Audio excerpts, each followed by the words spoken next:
Assalamualaikum, di sini saya Andi Elsawijaya dari Pendidikan Fisika B dengan NIM 20600121023. Nah, materi pada tugas kali ini yaitu model-model pembelajaran pada abad 21.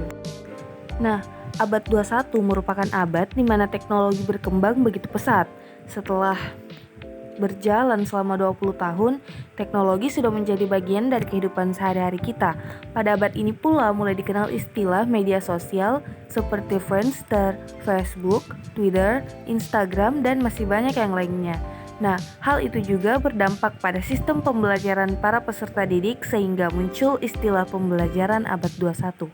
Nah, jadi apa itu pembelajaran abad 21? Pembelajaran abad 21 adalah pembelajaran yang menggabungkan kecakapan literasi, kemampuan, pengetahuan, keterampilan, perilaku, serta penguasaan teknologi. Artinya, di abad ini peserta didik tidak hanya dituntut untuk mahir dalam ilmu pengetahuan, namun lebih dari itu, peserta didik juga harus terampil dalam menggunakan teknologi dan menjadi insan literat serta berakhlak yang baik.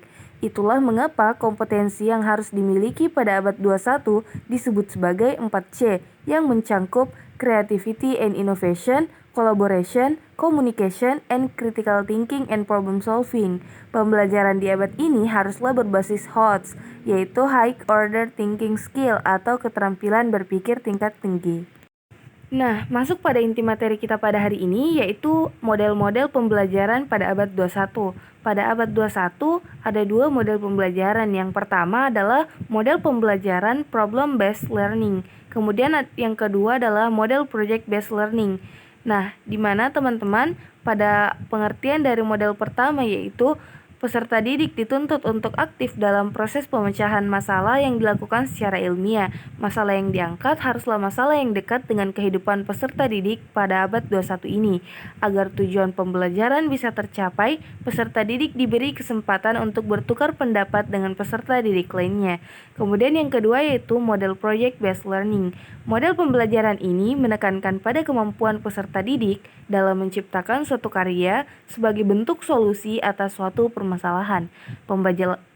Pembelajaran dilakukan secara kolaboratif sehingga setiap peserta didik akan memahami tujuan pembelajaran. Dengan demikian, guru dan peserta didik harus memahami pentingnya 4C dalam pembelajaran abad 21. Lalu topik terakhir yaitu apa-apa saja metode pembelajaran pada abad 21.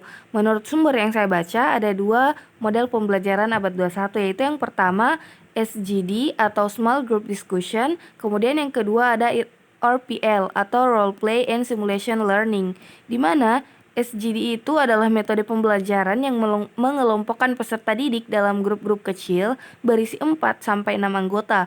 Hal ini bertujuan untuk melatih peserta didik agar saling bertukar ide atau gagasan sehingga setiap peserta didik akan memperoleh pengetahuan dan pengalaman pembelajaran yang dilakukan. Kemudian yang kedua RPL.